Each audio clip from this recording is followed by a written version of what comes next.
জীবনের শেষ আশাটাও তুমি পূরণ করে দিও। বলে শেষ আশাটা কি? বলে শেষ আশাটা হলো, আমি শুনেছি ইরাকের বাগদাদ শহর একখানা মুহাদ্দিস, একজন আলেমেদিন, একজন সমাজের সেবক, একজন ইমামের আবির্ভাব হয়েছে, যার নাম হলো ইমাম আহমদ ইবনে হাম্বল রাহিমাহুল্লাহ। আমার মন চায় সেই মানুষটার সঙ্গে জীবনের শেষ মুহূর্তে একটা বার যেন সাক্ষাৎ হয়ে যায়। তাসবিহ তাহলিল করার পর আমার আল্লাহকে ডেকে বলে, রাব্বুল আলামিন, জীবনের শেষ মুহূর্ত মৃত্যুর আগে সেই মানুষটার সঙ্গে একবার সাক্ষাৎ করে দিও। কিছু বলো। আরেকখানা নাকের এটা কে দিল? তোমার মা? আল্লাহ সাবাদ। এই ভাইয়ের মা দিয়েছেন একখানা নাকের, একখানা কোরআন, একটা 100 টাকা নগদ। আচ্ছা, কেউ যদি জমি জায়গা দিতে পারেন ভাই, আমি জানি দিতে পারবেন। কেউ যদি মনে করেন জমি জায়গা দেবো, আল্লাহ অর্থ সম্পদ দিয়েছে, সেখান থেকে একটু দিন, অন্তত 5 দল দিন, 10 দল দিন, 1 শতক দিন, 1 কাঠা দিয়ে দিতে পারবেন। আজকে পৃথিবীর জন্যে যাওয়ার আগে অন্তত কিছু খরচ করে যান, তাহলে পরে সেই দিন সময় শুধুমাত্র অপেক্ষা, একটু খালি মৃত্যু, তাহলেই জান্নাত। আরেকখানা আংটি বেনামিতে এসেছে, তো এটা শেষ করে দিই। এসছেন নাকি? চলে এসছে, তো কখন আসবে এখানে? আচ্ছা আচ্ছা, 15 হয়ে যাচ্ছে না, আমি আরো চালাবো আধা ঘন্টা। বিরক্ত হয়ে যায় মানুষ, অন্তত নিয়ে আসেন তাড়াতাড়ি করে। লক্ষ্য করে দেখুন, বলছিলাম বন্ধু আমার, এই সেই লোকটা তখন ডেকে বলেন, হুজুর কি বলবো, জীবনের শেষ একখানা চা পাওয়া, সেটা হলো, আমি শুনেছি ইরাকের বাগদাদ শহরে একখানা ইমাম, একখানা আরবি সমাজের সেবকের আবির্ভাব হয়েছে। মৃত্যুর 2000 টাকা কে? নিয়ামতুল্লাহ। ওই যে নিয়ামত একই সঙ্গে খেলাম নাকি? নিয়ামতুল্লাহ ভাই 2000 আর 1000 দিয়ে দাও, 3000 করে। যাক 3000, নিয়ামতুল্লাহ ভাই রাজি হয়ে গেছে, 3000 লেখালেন। যাক, আমার ভাইকে দিনের জন্য আল্লাহ কবুল করুক, 3000 টাকা। বলছিলাম বন্ধু আমার, লোকটা তখন বলতে যাচ্ছি, শুধুমাত্র জীবনের একখানা চাওয়া শেষের যেটা চাওয়া, সেটা হলো ওই ইমামের সঙ্গে আমার মৃত্যুর পূর্বে যেন একবার সাক্ষাৎ হয়ে যায়। ইমাম সাহেব, ইমাম আহমদ ইবনে হাম্বল রাহিমাহুল্লাহ, তিনি তখন বলেন, ভাই এই দোয়াটাও কবুল হয়ে গেছে। তাহলে কি করে বুঝলেন? বলে, ও ভাই আমার, শুনে নাও, এই দোয়া যে কবুল হয়ে গেছে তার প্রমাণ হলো, তোমার মতো আল্লাহর বান্দাকে তার বাড়ি থেকে, গ্রাম থেকে, এলাকা থেকে উঠিয়ে ইমাম আহমদ ইবনে হাম্বলের বাড়ি পর্যন্ত নয়, বরং তোমার জিকির আজকারের পাওয়ার আর শক্তি এত বেশি যে ইমাম আহমদ ইবনে হাম্বলকে তার বাড়ি থেকে, তার এলাকা থেকে উঠিয়ে সরাসরি তোমার বাড়িতে এনে হাজির করেছে। আমি হচ্ছি যে ইমাম আহমদ ইবনে হাম্বল রাহিমাহুল্লাহ। এজন্য মনে রাখবেন বন্ধু আমার একটা কথা, বাংলা প্রবাদ বাক্য, সৎসঙ্গে স্বর্গবাস, অসৎসঙ্গে সর্বনাশ। ভালোর সঙ্গে থাকবেন তো ভালো হবেন, খারাপের সঙ্গে মিশবেন তো খারাপ হবেন। আমি বলি যে টাকা নিয়ে সেল লাগছে কই ভাই, নামটা পাল্টাতে হবে না আমার ভাইয়ের? ভালো নামটা বলেন। আবু তালেব ভাই আমার, এত সুন্দর নামটা তো কইছে কালু। কি অবস্থা? কই আবু তালেব ভাই, কই যে শেষ ভালো যার সব ভালো তার। আপনি এদিকে আসেন, আপনার ভালো নামটা প্রচার হয়ে গেল, আপনার ভালো নামটা প্রচার হয়ে গেল। এখানে রেকর্ড হচ্ছে, না হলে বলতাম, তারপরেও বলি। আমার মাদ্রাসার পাশে একটা গোষ্ঠী আছে, মানে ওদের একটা যারা থাকে বংশের লোকগুলো, ওদেরকে ঝাব্বু বলে। তো ঝাব্বু নামটা কাটাবার জন্য ওরা 2টা গরু কেটে গ্রামের, পাশের গ্রামের মানুষগুলোকে দাওয়াত দিয়েছে, আর খাওয়াচ্ছে, আর খাওয়ানোর পরে বলছে, ভাই খেয়ে যা, কিন্তু এই নামটা এখন থেকে আর বলিস না, এই নামটা আর বলিস না। বলে ঠিক আছে। এবার খেয়ে দিয়ে যখন যাচ্ছে, তো যারই সঙ্গে সাক্ষাৎ হচ্ছে, বলে ভাই কোথায় গিয়েছিলি? তো বলে ঝাব্বুর বাড়ি গিয়েছিলাম দাওয়াত খেতে। তো ওটা বন্ধ হবে কি করে, আরো চারিদিকে ছড়িয়ে গেল যে ওই ঝাব্বুর বাড়িতে খেতে গিয়েছিল আর কি। তো ভাই আমার, আপনার জন্য প্রচার করছি, ভালো নামটা বলে দেবো, একটু আসেন। হ্যাঁ, চলে গেছে 1 কুইন্টাল ভাই, চলে গিয়েছে। ওই লোকটা যাচ্ছে নাকি গো? আচ্ছা যাক, 1 কুইন্টাল ভুট্টা লিখলেন, 1 কুইন্টাল ভুট্টা। আর কে আছেন দেবেন? দেওয়ার মতো আর কে? খালেক ভাই আমার, আব্দুল খালেক আছেন? ওই আছেন আব্দুল খালেক ভাই, খালেক শেখ নাকি?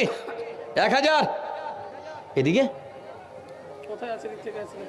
আপনি কত? 5000, 1000, ও 1000 টাকা উনি নাকি? আর 500 হবে বড় ভাই, আর 500 লিখেলেন 500, 1500, 2000 বড় ভাই, 2000 করে দিচ্ছে। এটা কেমন বেমানার লাগছে? 1500 টাকা লিখেলেন, মানে ছেলে যা পায় মেয়ে তার অর্ধেক নাকি? মানে ছেলে ডবল মেয়ে অর্ধেক, তো ওই হিসেবে। তো যাক, তো বুবুর জন্য 500 আর ভাইয়ের জন্য 1000 দিয়ে 1500 টাকা। আর কে অংশগ্রহণ করবেন আসুন? আর কে আছেন? তো বলছিলাম আপনাদেরকে সৎসঙ্গে স্বর্গবাস, অসৎ সঙ্গে সর্বনাশ। ভালোর সঙ্গে মিশবেন তো ভালো হবেন, খারাপের সঙ্গে মিশবেন তো খারাপ হবেন। এজন্য যুবকদেরকে রাসূলের আদর্শ সম্পর্কে বলতে গিয়ে শেষাংশে এতটুকুনি উপদেশ দিচ্ছি, মানতে হয় মানেন, না হয় পা দিয়ে সারেন, এতটুকুনি বলছি।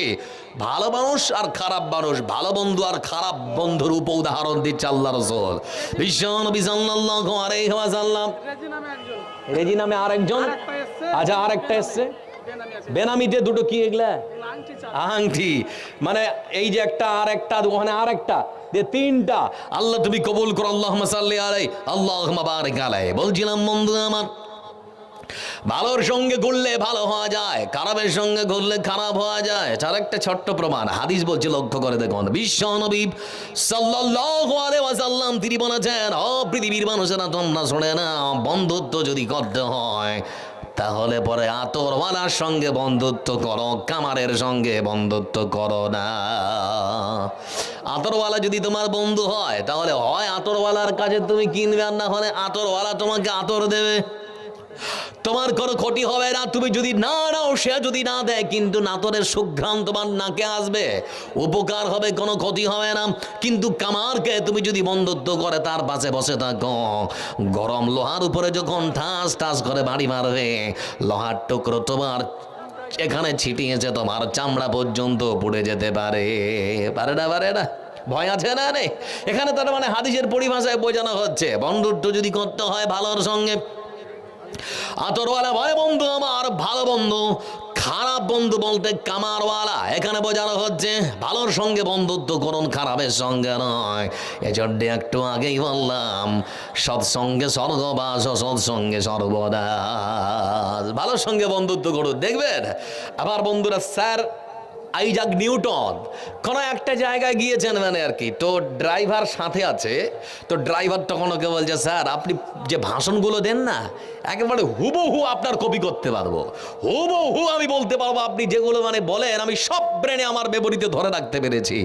তো স্যার আইজাক নিউটন তখন বলছেন যে, হ্যাঁ রে, আমি যে এলাকায় যাচ্ছি ওই এলাকার মানুষ তো আমাকে চেনে না, তো একটা কাজ কর, আমি ড্রাইভারের আসনটা নিই, তুই স্যার আইজাক নিউটন হয়, আমার পোশাক পরে নে। তো উল্টা পাল্টি হয়ে গিয়েছে আর কি। এবার ওকে নিয়ে গিয়েছে, এবার সভা মঞ্চে দাঁড়িয়েছে। স্যার আইজাক নিউটন মনে মনে ভয় করছে, পারবে না পারবে না কে জানি। তো এবার বসে যখন শুনছে গাড়ির ভেতর থেকে, আরে ভাই যেমন বলে সেরকম কপি করেছে, যেভাবে বলে হু ওইরকম করে বলেছে। এবার আদর আপ্যায়ন করে মানুষেরা যখন তাকে গাড়ি পর্যন্ত এনেছে, গাড়ির কাছে আনার পর তখন একজন মানুষ হট করে বলছে, স্যার আপনার যে তৃতীয় সূত্রটা আছে না, ওটা একটু ভালো করে বুঝতে পারেন, একটু বুঝিয়ে দেবেন। আপনি যে তৃতীয় সূত্রটা আছে না, ওটা ভালো করে বুঝতে পারেন, একটু বুঝিয়ে দেবেন। গাড়ির ড্রাইভার হয়ে যে স্যার আইজাক নিউটন বসে আছেন, ও তখন মনে মনে ভাবছে, এই যা এবার ধরা খেলো নাকি, এই যা এবার ধরা খেলো, এই যা এবার ধরা খেয়েছে। হঠাৎ করে তখন ওই ড্রাইভার উপস্থিত বুদ্ধিকে কাজে লাগিয়ে বলছে, আরে ভাই এতক্ষণ ধরে বললাম তোমরা কিছুই বুঝতে পারোনি, তো আমার কাছে আর কেন বুঝিয়ে নিতে চাচ্ছ? তোমরা না বুঝতে পারো, আমার গাড়ির ড্রাইভারটা তোমাদের থেকে ভালো বুঝেছে, ওর কাছে শুনে নাও, ওর কাছে জেনে নাও, আমার গাড়ির ড্রাইভারটা বলে দেবে, আমাকে আর বিরক্ত করো না। গাড়ির ড্রাইভারকে তখন বলছে, আচ্ছা বলুন তো স্যার আইজাক নিউটনের তৃতীয় সূত্রটা। ও তখন সুন্দর করে আবার বুঝিয়ে দিয়েছে। গাড়ি থেকে তখন এবার ওখান থেকে রওনা দিচ্ছে দুইজন। তখন স্যার আইজাক নিউটন বলছেন, ভাই সত্যি রে ভাই, তোমার যে উপস্থিত বুদ্ধিকে তুমি কাজে লাগিয়েছো, এটাই প্রমাণ ভালোর সঙ্গে থাকলে মানুষ ভালো হয়, খারাপের সঙ্গে থাকলে মানুষ খারাপ হয়ে যায়। এই জন্যে শেষাংশে যুবকদের জন্য এতটুকুনি বলতে চাই, যুবক ভাই আমার, রাসূলের আদর্শকে মেনে নাও, ফিরে আসো কোরআনের সংস্পর্শে, তোমার জীবন বদলে যাবে। এসেছিলাম আমি আপনাদের মাঝে, কিছুটা সময় হলো রয়েছি বসে, এসেছিলাম আমি আপনাদের মাঝে, কিছুটা সময় হলো রয়েছি বসে, এসেছে এবার বিদায় চিঠি,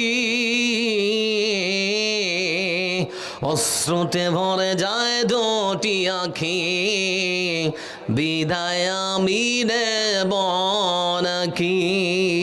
যার শুরু তার শেষ আছে না নেই? সবারই জন্যে দোয়া থাকলো, যারা দান করেছেন 10,000, 12,000, 14,000, 5,000, 2,000, 1,000। বেনামিতে আরেকটা নাকের এসেছে, আল্লাহ তুমি কবুল করো।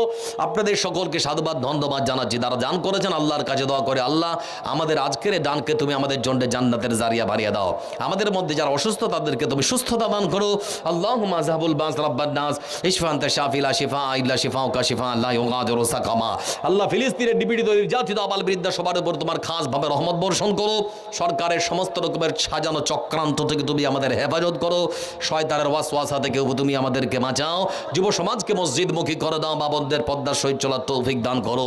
পুরো মুসলিম বিশ্বের উপরে তুমি তোমার খাস রহমত বর্ষণ করো। এই আশা রেখে আপনাদের কাছ থেকে বিদায় নিচ্ছি। আসসালামু আলাইকুম ওয়া রাহমাতুল্লাহ।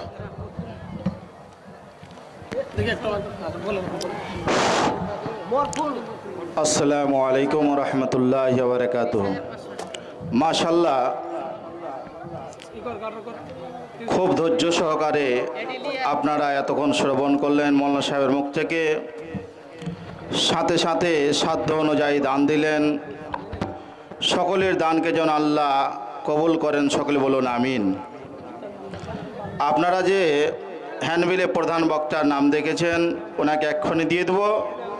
তার আগে আপনার গতবার যে জালসায় আইবা হয়েছে সেগুলো একটু শুনিয়ে দিবে। তার আগে একটা ইসলামী সম্মিলন হবে, সেখানে বড় বড় শাইখগণ আসছেন। ওটার প্রচারের জন্য ভাইকে ডাকবো।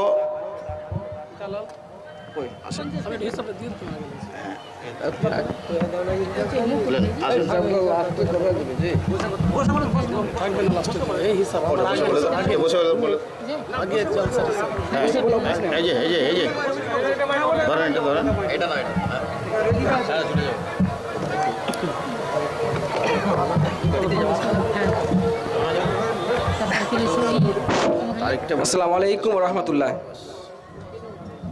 আসসালামু আলাইকুম ওয়া রাহমাতুল্লাহি ওয়া বারাকাতুহু। সমস্ত প্রশংসা আছে এই মহান করুণাময় রাব্বুল আলামিন।